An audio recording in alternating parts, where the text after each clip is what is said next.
La prima scadenza è il 29 ottobre prossimo, martedì, giorno in cui presenterà in Parlamento i suoi intenti programmatici sull'editoria, a cominciare da una nuova legge in materia. È la promessa fatta qui in Veneto dal sottosegretario all'editoria, il veneziano Andrea Martella del PD, nel corso dell'incontro con i giornalisti tenutosi nell'omonima sede di Palazzo Turlona a Venezia.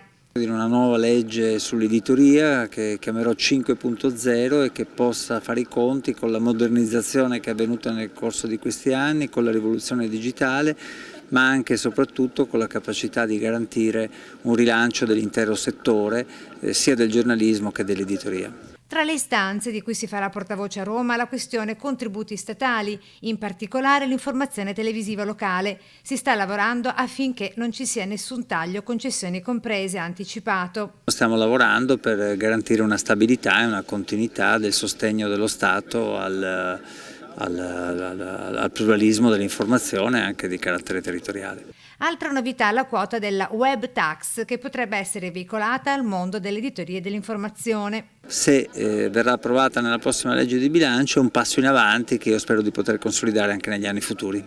Garantire il pluralismo dell'informazione, a cominciare dalla sussistenza delle realtà locali, TV in testa, è il tema cardine del sottosegretario Martella.